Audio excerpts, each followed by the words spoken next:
Alors bonjour, dans le cadre du cours sur la digestion et l'absorption, il est nécessaire de connaître la structure du tube digestif pour comprendre comment se font les processus de digestion.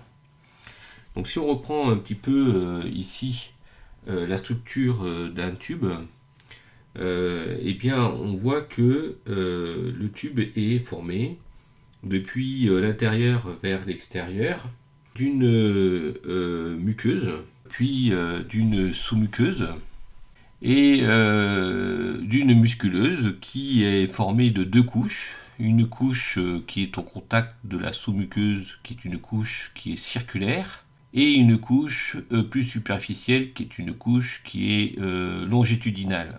Et enfin, vous avez la dernière couche qui est ce qu'on appelle la couche séreuse. Les couches musculaires permettent à ce tube digestif la propulsion du chyle dans le tube digestif et permet également donc les cisaillements de façon à brasser un petit peu le chyle à l'intérieur du tube digestif. On observe au niveau de la muqueuse des replis de cette muqueuse qui constituent ce qu'on appelle les replis circulaires. Ces replis circulaires sont ce qu'on appelle des valvules connivantes et elles sont visibles à l'œil nu et elles sont au nombre de 800 à 900. La vocation, le rôle premier de ces valvules connivantes est d'augmenter la surface à l'intérieur de la lumière du tube digestif. Alors si on observe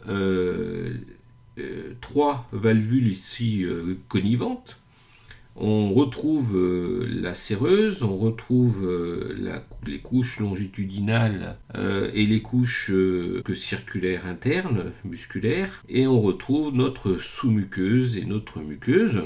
Et vous observez ici trois valvules connivantes, et on observe que sur les valvules connivantes, ou les plis circulaires, eh bien, il y a des replis de la muqueuse sous la forme de villosités. Et ces replis de la villosité, qui sont observables en microscopie optique, vont permettre d'augmenter encore une fois la surface au contact du chyle. On arrive à peu près une surface de l'ordre de 3000 cm².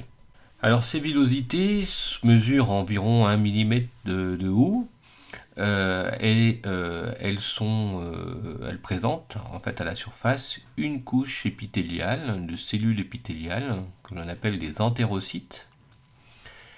À l'intérieur de ces villosités, on peut observer une vascularisation donc par des vaisseaux sanguins que sont des artérioles et capillaires et vénules qui vont apporter le sang, mais qui vont également récupérer les nutriments qui pourraient être absorbés par les entérocytes.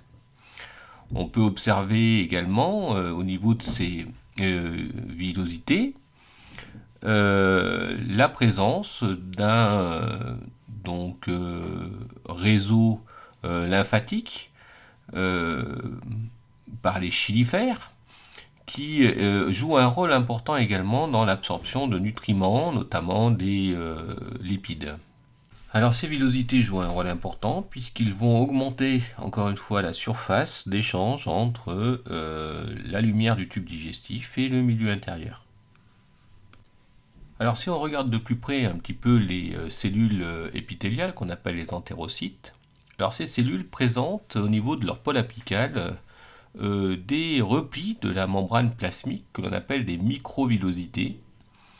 Et ces cellules sont donc unies les unes aux autres par des jonctions serrées qui interdisent tout passage donc entre le milieu intérieur et la lumière du tube digestif, tout passage entre les cellules.